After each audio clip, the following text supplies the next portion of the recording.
और बात अब संभल की करेंगे, जहां संभल मंदिर मामले में सीएम योगी का स्टेटमेंट सामने आया है। क्या संभल में प्राचीन मंदिर रातों रात बन गया?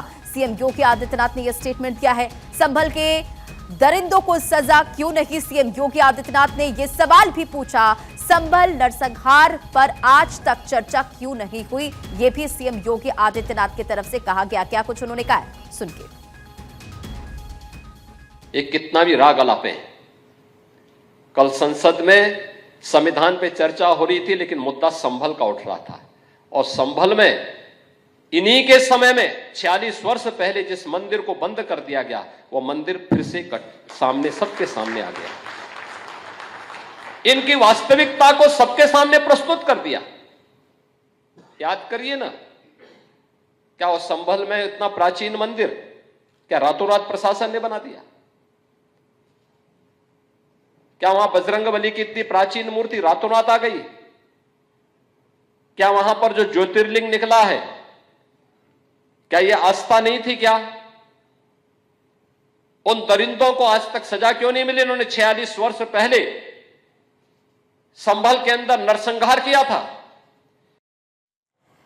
तो देखिए, सीएम योगी आदित्यनाथ को आप सुन रहे थे, तमाम सवाल उनकी तरफ से पूछे गए। सवाल ये कि संभल के दरिंदों को सजा क्यों नहीं दी गई, संभल नरसंहार पर आज तक चर्चा क्यों नहीं हुई, 46 साल बाद संभल में मंदिर, और इसे लेकर उनके तरफ से यह स्टेटमेंट दिया गया कि क्या संभल में प्राचीन मंदिर रातों रात बन गया, क्या प्रशासन ने रातों रात बना दिया, संभल के दरिंदों को आखिर सजा क्यों नहीं मिली। ये तमाम बात जो है, स्टेटमेंट जो है सीएम योगी आदित्यनाथ देते हुए नजर आए। तो बड़ी खबर आपको बता रहे, संभल में मंदिर मिलने पर सीएम योगी आदित्यनाथ का ये स्टेटमेंट आप सुन रहे थे। सवाल ये पूछा गया उनके तरफ से, क्या वहां बजरंगबली की मूर्ति रातों रात आ गई, उन दरिंदों को आज तक सजा क्यों नहीं मिली जिन्होंने 46 साल पहले संभल में नरसंहार किया था, और इस पर चर्चा क्यों नहीं होती, ये सवाल उनके तरफ से पूछा गया है। संभल में 40 साल बाद खुले मंदिर में रात भर साफ सफाई हुई। आपने तस्वीर देखा कि किस तरह से सुबह यहां पर पूजा अर्चना की गई, आरती उतारी गई। अब ये तस्वीर आपके स्क्रीन पर दुग्धाभिषेक यहां पर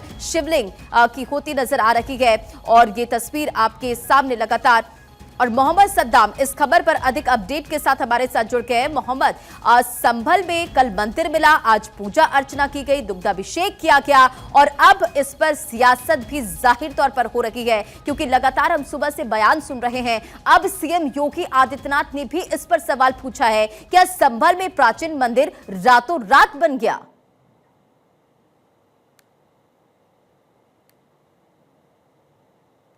मोहम्मद सद्दाम, आप तक आवाज जा रही है जी। आपको बताना चाहूंगा, मैं इस समय इंदुपुरा खेड़ा इलाके में मौजूद हूँ। ये वही इलाका है जहाँ पर प्राचीन मंदिर निकला है। लगभग 45 साल से इसके कपाट बंद थे, और कल से ही प्रशासन द्वारा जब अतिक्रमण अभियान चलाया जा रहा था, उसी दौरान अतिक्रमण अभियान के दौरान ही ये मंदिर खुला है। और साथ ही जो आसपास अतिक्रमण कर रखा था, उसको अतिक्रमण मुक्त कराया गया है। और उसके बराबर में ही एक कूप था, जिसको पाट कर बंद कर दिया गया था, क्योंकि स्थानीय लोगों ने उसमें अवैध रूप से कब्जा कर रखा था।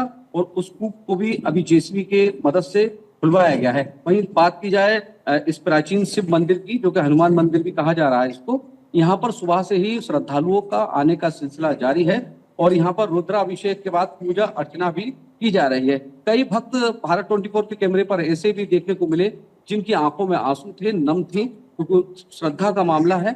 और साथ ही संभल और आसपास के इलाके के जो लोग हैं, उनका यहाँ पर आने का जो सिलसिला है वो लगातार जारी है। और साथ ही प्रशासन की तरफ से यहाँ पर सुरक्षा व्यवस्था के बिल्कुल कड़े इंतजाम किए गए हैं। साथ ही आपको बता दें, ये खग्गूसराय इलाका है, जो कि दीपासराय इलाके से मात्र 200 से 250 मीटर की दूरी पे होगा, और सांसद का घर भी यहाँ से 200-250 मीटर की दूरी पर ही है। लगातार प्रशासन की तरफ यहाँ पर अतिक्रमण अभियान के साथ साथ बिजली चोरी का भी अभियान यहाँ पर चलाया गया था। और साथ ही अब सुबह से, अगर आप तस्वीरों में देख सकते हैं, तो लगातार जो आसपास का अतिक्रमण है उसको हटाया जा रहा है, और रुद्राभिषेक भी यहाँ पर हुआ है। और साथ ही श्रद्धालुओं का जो आने का सिलसिला है, जो उनका पूजा अर्चना का काम है, वो लगातार जारी है जी।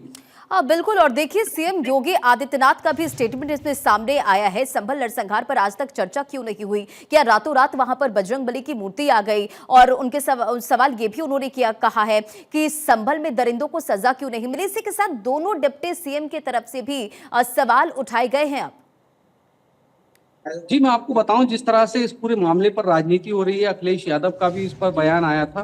बात की जाए इस इलाके की, तो जो जहां पर ये मंदिर परिसर का इलाका है, वहां पर सन 1974 में बताते हैं, जिस समय यहाँ दंगे हुए थे, तो आसपास जो कि यहाँ पर हिंदू समाज के लगभग 10 से 12 घर थे, वो लोग यहाँ से पलायन करके चले गए।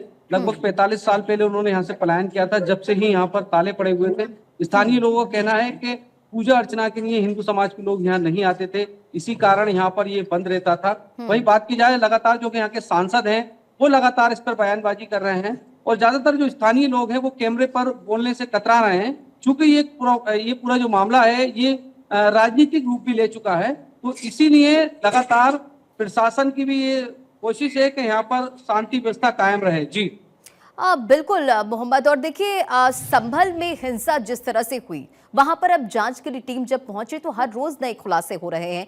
आज भी ये जानकारी आई है सामने कि वहां पर बुलडोजर कार्रवाई का जिक्र हम करें या फिर बिजली चोरी को लेकर वहां पर कार्रवाई हो रही है, तो इन तमाम कार्रवाई को लेकर क्या अपडेट है?